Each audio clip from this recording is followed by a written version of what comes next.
History of Unitarian Universalism in the United States. So, did they come out of a more traditional branch? Well, if you consider the Puritans to be traditional branch, then yes. So largely the Unitarians, and the Unitarians and the Universalists were two separate religious movements, both emerging in the United States at the end of the 1700s, start of the 1800s.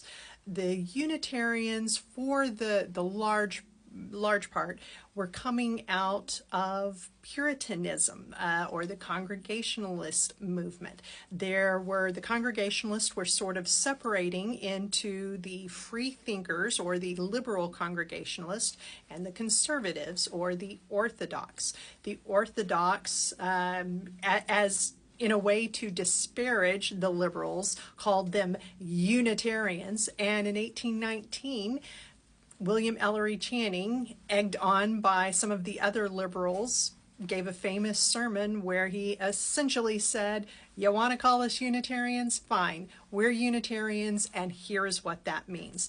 And non-Trinitarianism was part of it, but the larger sort of movement was about free thinking and the use of reason in religion.